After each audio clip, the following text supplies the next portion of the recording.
Today. I want to lead off by saying I am not pro-abortion. I am pro-choice. I am pro-woman. I trust women and their doctors to make their decisions together.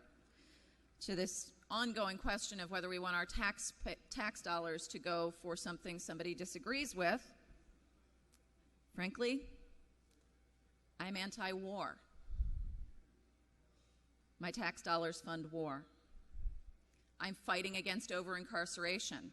My tax dollars fund a prison system full of my black and brown neighbors that our policies have put in those buildings. Heck, my tax dollars fund Viagra prescriptions.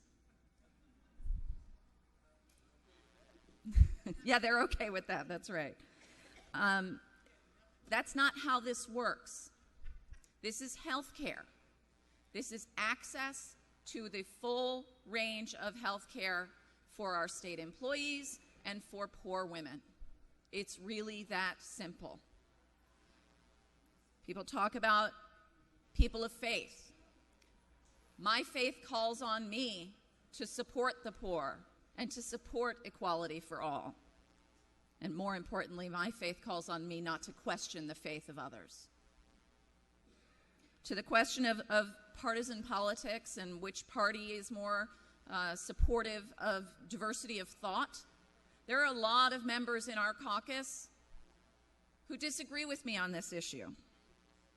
I respect them, I work closely with them, and I understand that they come from a different place when they think about this issue. The majority leader cited our governor. He tried to be a pro-choice Republican. He learned has learned a lesson in intolerance of diversity of thought. This caucus reflects the reality that people have different viewpoints. That one does not. Fundamentally, this is personal. I was a county employee when we were trying to build our family. I am infertile. And after years of trying, we joyfully found ourselves pregnant. And that joy turned to sorrow and terror fairly quickly when we learned that the embryo that had implanted in my uterus had no heartbeat. But inexplicably, I remained pregnant.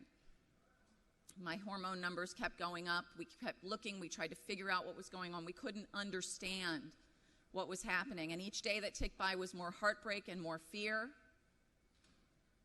And finally, the doctor said, I can't put a finger on exactly what's happening here, but the best choice right now is to stop doing all these diagnostics, stop putting you through more heartbreak, and have an abortion.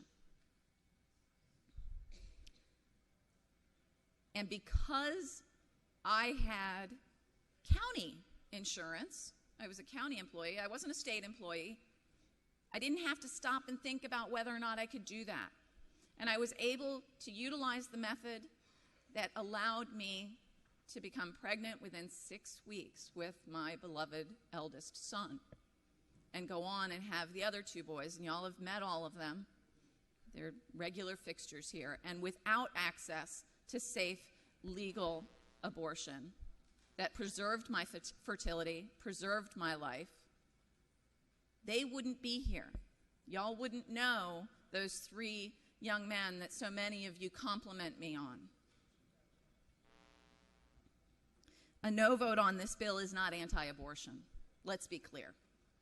When you push that red button, it's a vote against poor women, period. I urge an aye vote. Representative Feigenholz to close.